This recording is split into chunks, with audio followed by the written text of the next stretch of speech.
संध्या, लगता तूने जरूर जला हुआ भात खाया होगा। नहीं, वो मौसम विभाग में मेरे को पता था।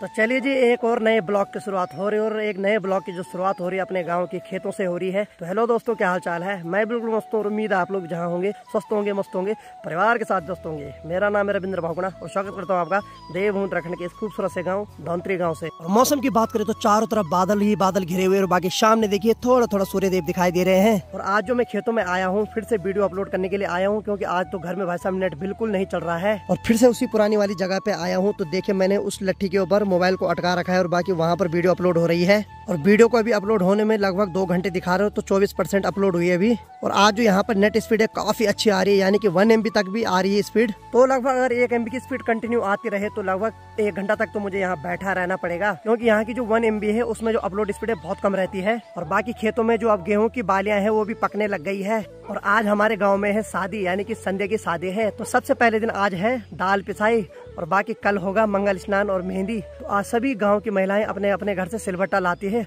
और वहाँ काली दाल की पिसाई करते हैं, तो उसको बोलते हैं दाल पिसाई। और उसी दाल को पीसने के बाद उससे बनते हैं पकोड़े। और जो जंगलों में 2-3 दिन से आग जल रखी है उससे चारों तरफ धुआं ही धुआं दिखाई दे रहा है, यानी कि विजिबिलिटी बिल्कुल भी साफ नहीं दिखाई दे रही है। और सामने पे ये है कीवी की बेल, और कीवी की बेल पे छोटे छोटे फल भी आने लग गए हैं। और बाकी सभी बच्चे लोग शादी का सामान भी घर तक पहुँचाने लग गए हैं। तो मैं 8:51 पे यहाँ वीडियो अपलोड करने आ गया था। ठीक अभी समय हो रहा है 9:57 और लगभग मेरी वीडियो 99% अपलोड हो गई, और यानी कि अब मात्र 30-40 सेकंड बचे हुए वीडियो को फुल अपलोड होने में। तो चलिए जी, फाइनली वीडियो अपलोड हो गई और बाकी अब चेकिंग में है। तो भाई साहब लगभग 1-1.25 घंटा बैठा रहा है यहाँ पर। अब जाकर मेरा काम निपट गया, अब घर चलता हूँ। तो बाकी चलिए जी, घर आ गया हूँ। तो सबसे पहले भाई साहब गर्मा गर्म चाय पी लेता हूँ। और यहाँ चरपाई की बात करूँ, शेरू मस्त करके भाई साहब यहाँ बैठ रखा है। क्या हाल है? ठीक है, सही है, सही है, सही है। हाँ जी, हेलो, ठीक बा अपलोड हो गया यार। चाय मिलेगी 1 गिलास?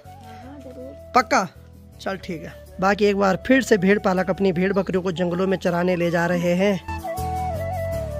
बहुत बहुत धन्यवाद जी। और यहाँ देखिए भाई साहब, गौशाला डिपार्टमेंट में इनकी नज़र है माँ पे, क्योंकि माँ तो थोड़ी देर पहले चले गए स्वतर के लिए। तो मैं उस टाइम वीडियो अपलोड करने गया था, बस माँ निकल गए स्वतर लेने के लिए। अब थोड़ी देर में आएगी फिर। तो दिन की 11:30 बज गए और माँ जी भी आ गए हैं जंगलों से स्वतर लेकर। तो ये जो स्वतर होता है बहुत ज्यादा सूखा हुआ होता है, जिस वजह से वो कहीं भी इधर उधर टच होता है तो सीधे गिर जाता है नीचे। तो माँ जी जंगलों से इसलिए जल्दी आई क्योंकि हमारे गांव में जो शादी है वहाँ आज दाल पिसाई, तो गांव की सभी महिलाओं ने वहाँ जाना है। और अंदर की बात किया है तो अनीता दिन के खाना बनाने की तैयारी कर रही है और आज के खाने में बनाएगी मटर और आलू की सब्जी। हेलो, और साथ में क्या देख रही है? मैं देख रही हूँ शॉर्ट वीडियो। अरे वाह, सही है।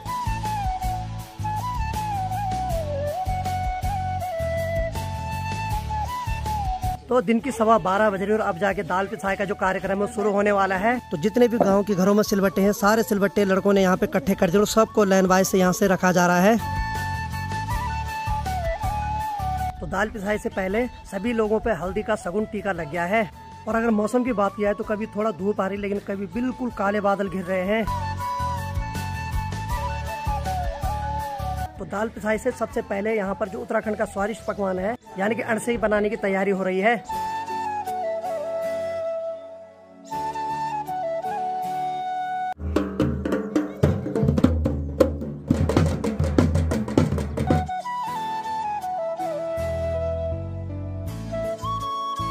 तो हमारे उत्तराखंड का जो पौराणिक वाद्य यंत्र है ढोल नगारा, और उनका सबसे पहले पिठाई से स्वागत किया गया।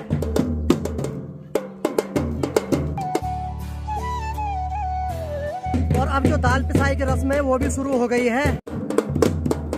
तो यहाँ उत्तराखंड के स्वादिष्ट पकवान यानी कि अणसे बनाए जा रहे हैं। और ठीक यहाँ से अगर उधर की साइड की बात करें तो वहाँ पे चल रही है दाल पिसाई की रस्म। तो अणसे को जिस पे बनाते हैं उसको हम चाशनी बोलते हैं।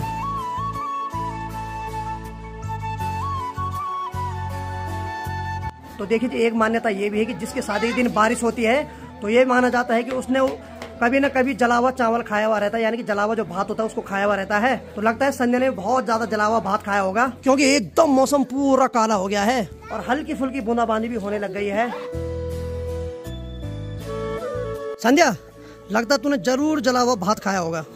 आज देख ले बारिश होने लग गई। नहीं, वो मौसम विभाग में मेरे को पता था, कल बीमार पड़ा ना, कल भी बारिश है। अरे यार, कल मेरा मंगल स्नान है। कल इसका मंगल स्नान और इंद्र देव इसको ऊपर से नहलाने वाले हैं। अरे यार, चलो खैर, हमें भगवान पे भरोसा है, शायद बारिश रुक जाए, क्या पता। बस उम्मीद तो दुनिया का है। मैं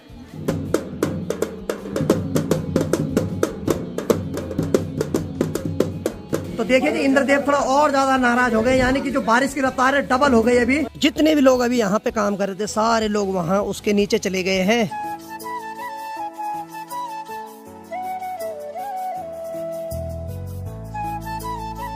बाकी चलिए जी, मौसम हल्की फुल्की कभी कभार बारिश तो कर रहा है, लेकिन उतनी नहीं कर रहा है, यानी कि भगवान की कृपा तो हो रही है, यानी कि इंद्रदेव मेहरबान तो है थोड़ा देर के लिए। तो बाकी यहाँ पर अभी जो चावल है उनको साफ किए जा रहे हैं। तो संतू तो कल चले गया है ट्रेनिंग में, लेकिन संतू के भैया और संतू की दीदी आ गई है। तो धीरे धीरे करके गाँव में जितने भी लोग हैं सभी वापस आ रहे हैं। हालांकि ये रौनक सिर्फ 2 दिन की है, उसके बाद सब लोग चले जाएंगे, लेकिन चलिए 2 दिन की ही सही, कम से कम रौनक तो आई गाँव में। तो संतू तो कल चले गए ट्रेनिंग में, लेकिन संतू का बड़ा भाई आ गया। स्वागत है भाई। धन्यवाद मित्र, बहुत ये हमारे परम मित्र है, हमारे क्लासमेट में, हर चीज हमारे है। हमारे घर में हमारा स्वागत।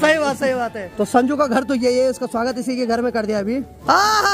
खुश रहो बेटा अमन, ठीक है। तो संतू के घर में लगभग सब आ गए हैं। ये है संतू की दीदी और संतू का बड़ा भाई। कमी है सिर्फ संतू की, लेकिन चलो कोई बात नहीं, अगली बार जरूर आएगा। 6 महीने की ट्रेनिंग के बाद फिर आ जाएगा वापस। और संतू के पापा तो जवान हो गए भाई, है डाई भी लगा दी। अभी इधर सुनो, आज सब है, संतू भी होता तो मजा आ जाती। नहीं, सब आगे घर के मेंबर, बस संतू चले गए ट्रेनिंग में, उसकी कमी तो जरूर महसूस हो रही है।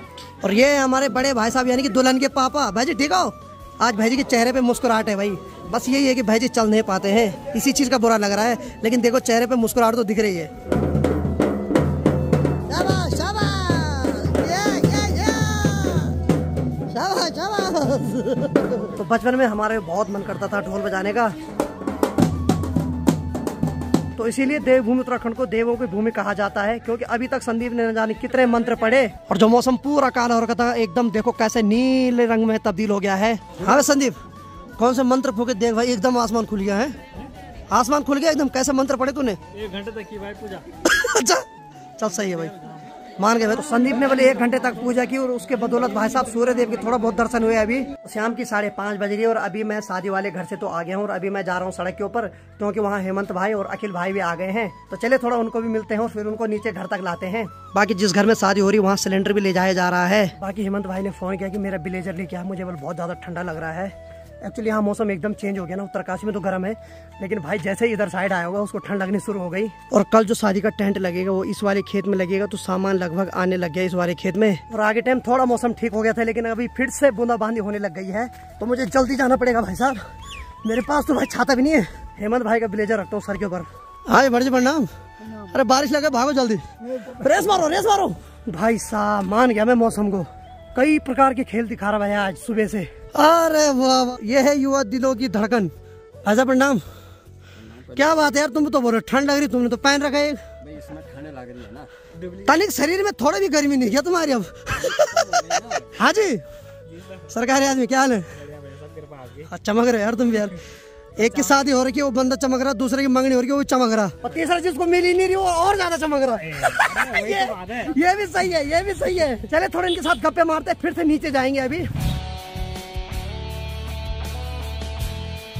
तो जैसे ही मार्केट आए तो मार्केट में संजू और अमन मस्त करके घूम रहे हैं। हाँ भाई, ले रहे हो आज पहाड़ों का मजा?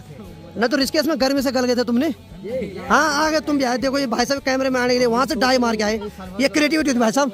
आगे ठीक है। मार्केट आऊँ और संजू बुला को ना मिलूं ये तो हो नहीं सकता है। तो जैसे मैं मार्केट आए वैसे संजू बुला के दर्शन भी कर लिया। और बोला क्या हाल है? ठीक है। चेहरे पे तो भाई चमक फिर से आ गई एक बार है।